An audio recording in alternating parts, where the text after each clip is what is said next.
वो जो रिलीजन्स है, they were not born in India. तो अगर आप पारसी और ईसाइयों को ला सकते हैं तो मुसलमानों को क्यों नहीं? देखिए, मुस्लिम आबादी के लिए ही वो हिस्सा आज भारत का भाग नहीं है। वो भूमि इसीलिए दे दी गई थी। फिर तो हर देश से अव्यवस्था से जो आना चाहिए, इसके लिए भारत के दरवाजे खोल लो। भारत कहां बचता है? अखंड भारत के जो लोग हिस्सा थे और जिन पर धार्मिक प्रताड़ना हुई है, उसको शरण देना मैं मानता हूं हमारी नैतिक जिम्मेदारी है और हमारी कॉन्स्टिट्यूशनल रिस्पॉन्सिबिलिटी। और स्मिता जी, आप आंकड़े की गहराई में जाइए। जब विभाजन हुआ तब पाकिस्तान में 23% हिंदू थे, हिंदू और सिख थे। आज 3.7% बच गए। कहां गए सारे? इतने सारे तो यहां आए नहीं। धर्म परिवर्तन हुआ, अपमानित किया गया, दोयम दर्जे के नागरिक के नाते इनको रखा गया। कहां जाएंगे ये लोग? क्या देश इसका विचार नहीं करेगा? देश की पार्लियामेंट इसका विचार नहीं करेगी? देश की पॉलिटिकल पार्टियों ने इनका विचार नहीं करना चाहिए? इसमें अहमदी मैं है, बांग्लादेश की बात करता हूं जी। 1951 में हिंदुओं का प्रतिशत 22% था। मैं 51 की बात कर रहा हूं। बांग्लादेश की 51 के आंकड़े ऊपर हमारे पास है। 2011 की जनगणना में वो 10% रह गया। कहां गए वो लोग? अफगानिस्तान 1992 के पूर्व, मैं 92 के आंकड़े मेरे पास लगभग 2 लाख सिख और हिंदू थे और आज करीब 500 बच गए। क्या इन लोगों को अपनी बिलीफ से जीने का अधिकार नहीं है? वो जब भारत एक था तब हमारे ही थे, हमारे ही भाई है, हमारी ही बहनें हैं, हमारी ही माता है। अगर यही थियोरी को आप अपना लो तो पार्टीशन के बाद इतने सारे शरणार्थियों को क्यों लिया? उसका भी तर्क नहीं है फिर तो वही मैं पूछूंगी कि आपने कहा कि धर्म के आधार पर दूसरा मुल्क बना, वहां पर शिया और अहमदी, बलोच, ये भी तो प्रताड़ित है वहां पर। देखिए, वो प्रताड़ना आंकड़ों के आधार पर इतनी सिद्ध नहीं की जाती और पूरी दुनिया में ये सारा ब्लॉक मुस्लिम ब्लॉक माना जाता है। आप मेरी बात समझ कर चलिए। और शिया, अहमदिया वो तो छोड़िए, मुसलमान को भी अधिकार है यहाँ एप्लीकेशन करने का। हमारे संविधान ने रास्ता खोला है, वो एप्लीकेशन कर रेफ्यूजी के तौर पर ना रेफ्यूजी के तौर पर नहीं, नागरिकता लेने के लिए अप्लाई कर सकते हैं। भारत सरकार इनकी भारत की सुरक्षा और भारत की बाकी सारी चीजों को देखते हुए उसका निर्णय करेगी। अच्छा, तो एक रास्ता किसी के लिए बंद नहीं है। अच्छा। ये स्पेशल एक्ट इसलिए बनाया है कि ये किसी भी वैध डॉक्यूमेंट के बगैर शरण में आए हैं, बॉर्डर क्रॉस कर आ गए हैं। तो अब आपने पोर्टल भी खोल दिया है, उसमें वो सारे डिटेल्स करेंगे। वो पोर्टल सुरक्षित है और अगर किसी के पास दस्तावेज नहीं है तो क्या अब वो ना नागरिक है, ना माइग्रेंट है, ना रेफ्यूजी है, क्या बन जाते हैं? देखिए, मैं आपको बताता हूं, जिनके पास दस्तावेज नहीं है इसका रास्ता हम बाद में ढूंढेंगे, परंतु जिनके पास दस्तावेज है वो मेरे एक रफ अंदाज से 85% से ज्यादा है। और कितनी देर लगेगी? क्योंकि उन्हें एक ओथ भी लेना पड़ेगा। हमने कोई समय मर्यादा नहीं रखी है। अच्छा, आराम से सब लोग एप्लीकेशन करें। मैं सबको अपील करता हूं, आप आराम से करिए। ये एप्लीकेशन देश की सभी भाषाओं में है।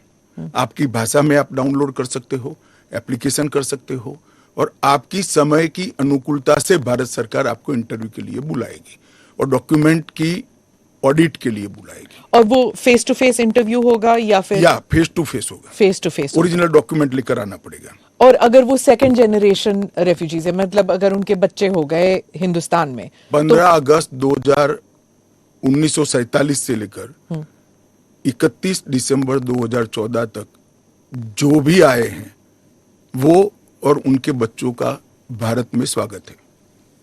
ठीक, मैं आपके आलोचक के जो कमेंट्स हैं उनको पढ़ती हूँ और आप बताइए। जो दिल्ली के चीफ मिनिस्टर हैं वो कहते हैं, वो सवाल उठा रहे हैं। उन्होंने कहा कि ये जो अंधाधुंध लोग आएंगे, बीजेपी उन्हें नागरिकता देगी, उससे थेफ्ट, रॉबरीज, रेप बढ़ जाएगा। दिल्ली के मुख्यमंत्री अपने भ्रष्टाचार के उजागर होने से अपना आपा खो बैठे हैं। उनको मालूम नहीं है कि ये सारे लोग आ चुके हैं, आज भारत में ही रह रहे हैं, सिर्फ इनको अधिकार नहीं मिला है, वो अधिकार देने की बात है।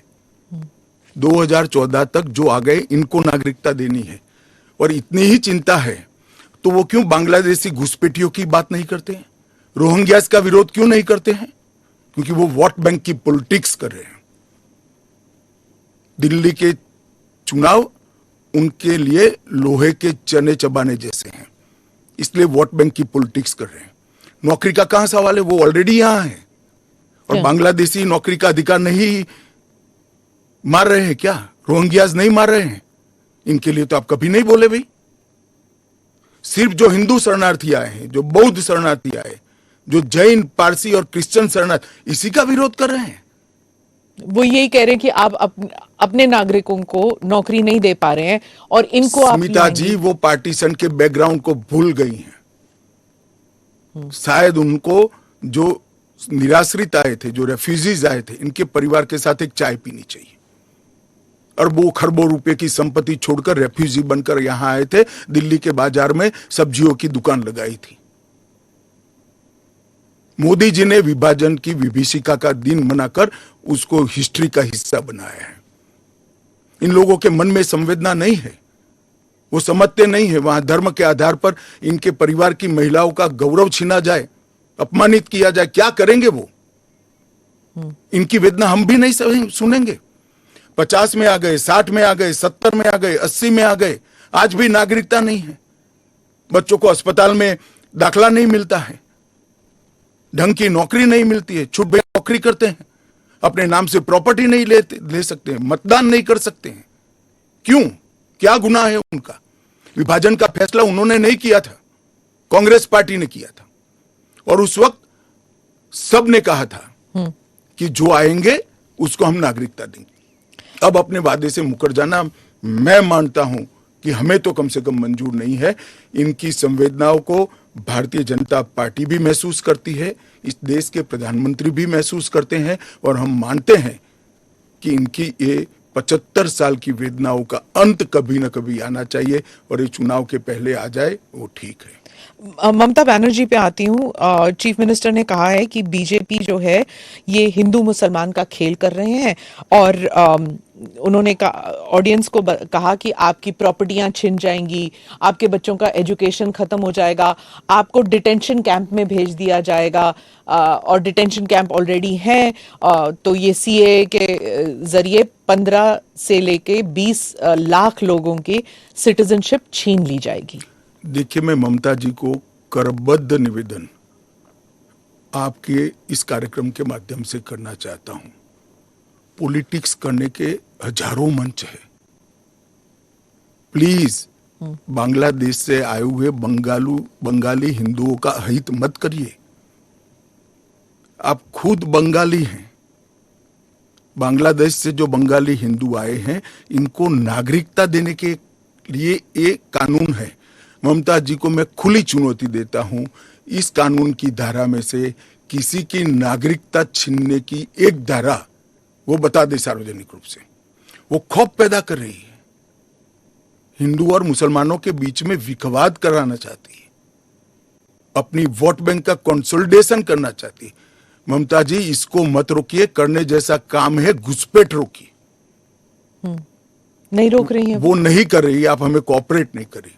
आसाम में कंप्लीट घुसपैठ रोक गया क्योंकि वहां भारतीय जनता पार्टी का शासन है। किस तादाद तक घुसपैठ हुआ है और कब से हो रहा है? देखिए, इसके अधिकृत आंकड़े जब तक कोऑपरेट न करे ढूंढना बहुत दिक्कत होती है, क्योंकि कलेक्टर के हाथ में पूरा मसले। और डिटेंशन कैंप की बात, अगर वो दिन दूर नहीं है जी, वो दिन दूर नहीं है कि वहां पर भी भारतीय जनता पार्टी की सरकार आएगी और हम इसको कड़ाई से रोकेंगे। इसीलिए तो आपको चाणक्य कहते हैं पॉलिटिक्स। नहीं, मैं मानता हूं कि अगर इसी प्रकार की पॉलिटिक्स आप करेंगे, इतने महत्वपूर्ण राष्ट्रीय सुरक्षा के मुद्दे के साथ अपीसमेंट की पॉलिटिक्स कर घुसपैठ होने देंगे, जो शरणार्थी आए हैं उनको नागरिकता देने का विरोध करेंगे, तो जनता आपके साथ नहीं रहेगी। ममता जी को शरणार्थी और घुसपैठिए 2 शब्द के बीच का अंतर ही मालूम नहीं है। मालूम नहीं है या जान के नहीं कर रही?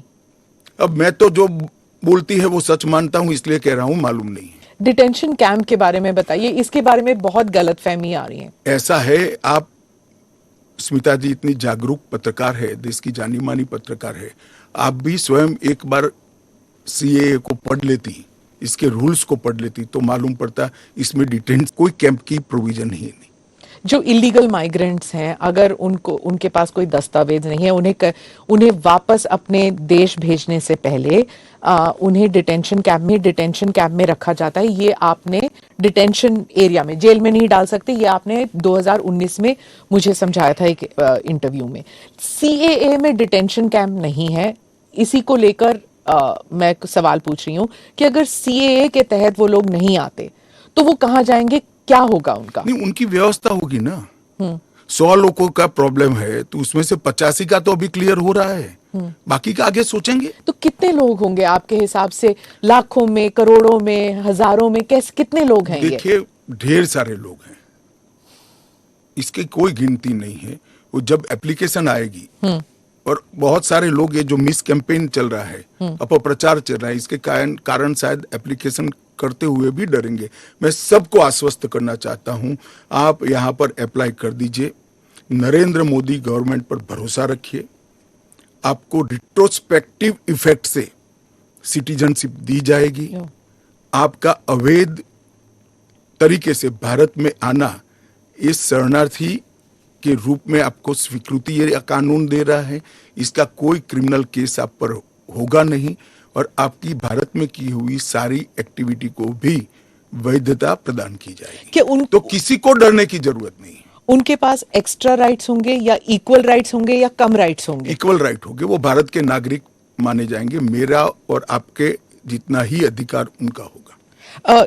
एक और बात थी, वो एक तो गलतफहमी, अप्रचार कहिए या जो भी है, या कंफ्यूजन ही कहिए कि असम में सीएए लागू होगा या नहीं होगा, और एनआरसी और सीएए ये इनका क्रॉसिंग है कि नहीं, इंटर देखिए, असम में जो एनआरसी की ऑर्डर हुए वो सुप्रीम कोर्ट ऑफ इंडिया की, इसका सीएए से कोई लेन देन नहीं है।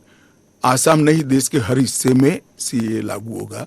सिर्फ नॉर्थ ईस्ट के राज्य जहां पर 2 प्रकार के विशेषाधिकार उनको दिए गए हैं, वो विशेषाधिकार के तहत जो राज्य आते हैं उनको ही सीएए नहीं होगा।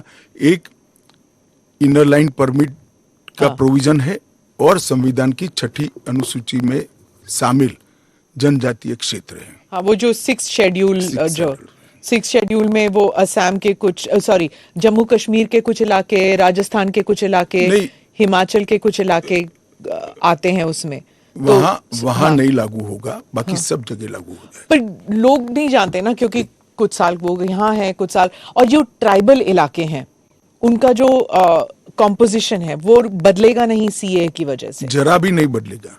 ट्राइबल कॉम्पोजिशन और उनके अधिकार को हम जरा भी डाइल्यूट नहीं कर रहे हैं। हमने एक्ट में ही प्रोविजन कर दिया है कि जहां पर भी इनर लाइन परमिट है और जहां संविधान की 6ठी सूची में जो क्षेत्र शामिल किए गए हैं, इन पर वहां पर सीएए नहीं लागू होगा और वहां के एड्रेस वाला एप्लीकेशन भी ऐप में अपलोड ही नहीं होता है।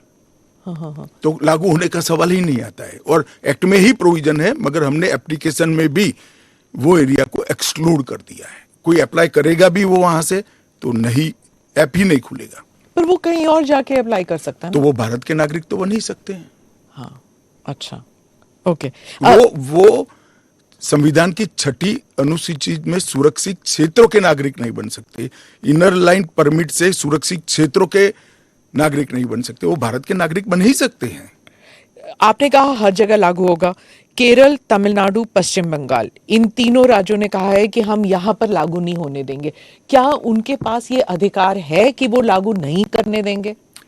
वो भी समझ रहे हैं कि उनको अधिकार नहीं है। हमारे संविधान के अनुच्छेद 11 में संसद ने नागरिकता के बारे में कानून बनाने का अधिकार केवल और केवल भारत की संसद को दिया गया है। एक केंद्र का विषय है, केंद्र और राज्यों का साझा विषय नहीं है। तो नागरिकता के बारे में कानून और कानून का इम्प्लीमेंटेशन, वो दोनों हमारे संविधान की 246/1 अनुच्छेद के माध्यम से इसको शेड्यूल 7 में डाला गया है, जो केंद्र की इसकी तमाम शक्तियां केंद्र को दी गई है। पर जैसे वेरिफिकेशन वगैरह है, पूरा जो ग्राउंड पे तो चेकिंग होगी ना, वो सब तो स्टेट गवर्नमेंट ही करेंगे। क्या वेरीफाई करना है? सिर्फ पोर्टल के थ्रू? वो तो इंटरव्यू में लेकर आएंगे कि मैं बांग्लादेश से आया हूं, देखिए मेरा पुराना डॉक्यूमेंट है। और वो राज्य में नहीं होगा इंटरव्यू? इंटरव्यू राज्य में भी हो सकता है, भारत सरकार करेगी।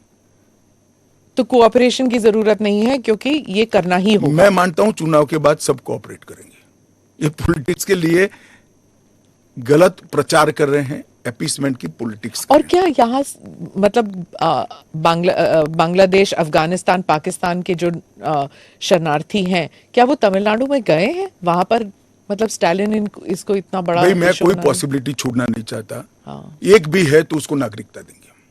जी। जयराम रमेश, कांग्रेस के नेता, ने कहा है कि ये अनकॉन्स्टिट्यूशनल है।